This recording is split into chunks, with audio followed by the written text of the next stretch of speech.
Okay. 5, 4, 3, 2, 1. Hola, hippies, or perhaps I should say ho ho hola, paz en el barrio. Hey, Winstone, thank you as ever. Bugs, you know how we do. Every year in poli-sci classes all over the country, students are dispatched to do man-in-the-street interviews with average citizens who are presented with rewritten versions of the Bill of Rights in modern language and are then polled as to whether they'd approve any or all or some of those rights in a new constitution. I did it myself in both high school and in college. Students are often unpleasantly surprised, as I was, to learn that the average person will decline to approve the 1st, 4th, 5th, 6th, 7th, 8th, and if they're given a chance, the 13th and 14th Amendments. So I paid particular attention when a particularly adept chap made the following remarks on Facebook the other morning.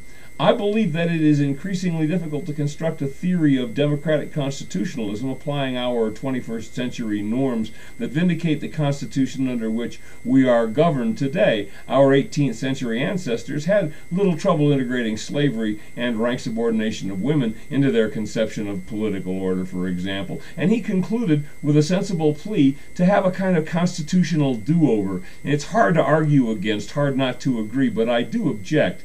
The conditions under which it made the old Constitution seem possibly obsolete are also the same conditions which, frankly, militate against there being any chance of scrapping or rewriting that said Constitution substantially without inevitably and irrevocably reducing the number and kinds of freedoms we enjoy. I don't like to be a wet blanket on such ideas, but I gotta say, imagine Walmart in charge of the process, or Goldman Sachs. I mean, if you think the new Constitution could be drafted, which would not be infinitely more to the liking of the banksters and fraudsters, the crooks and shills and grifters of the corporate boardrooms of the world, than the one under which we now admittedly labor, well, I'd have to conclude you haven't really thoroughly thought through the implications of the Citizens United decision and how it truly altered the face of political financing or the reach and scope and strength of the corporate purse strings.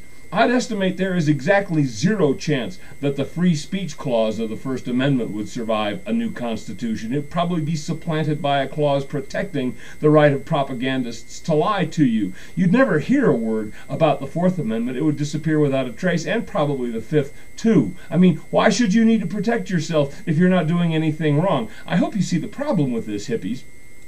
Plus, to enact a new one, a constitution would have to be voted on. Regardez-vous the fate of Proposition 8 in California for the consequences of putting rights to the vote. And that was before the gloves came off with the Citizens United decision. Hundreds of millions of dollars were spent to prevent a class of your fellow citizens from enjoying the full rights of citizenship they deserve, and the people were propagandized to accept it. Sorry, you just don't vote on rights, hippies, not even at the holidays. Paz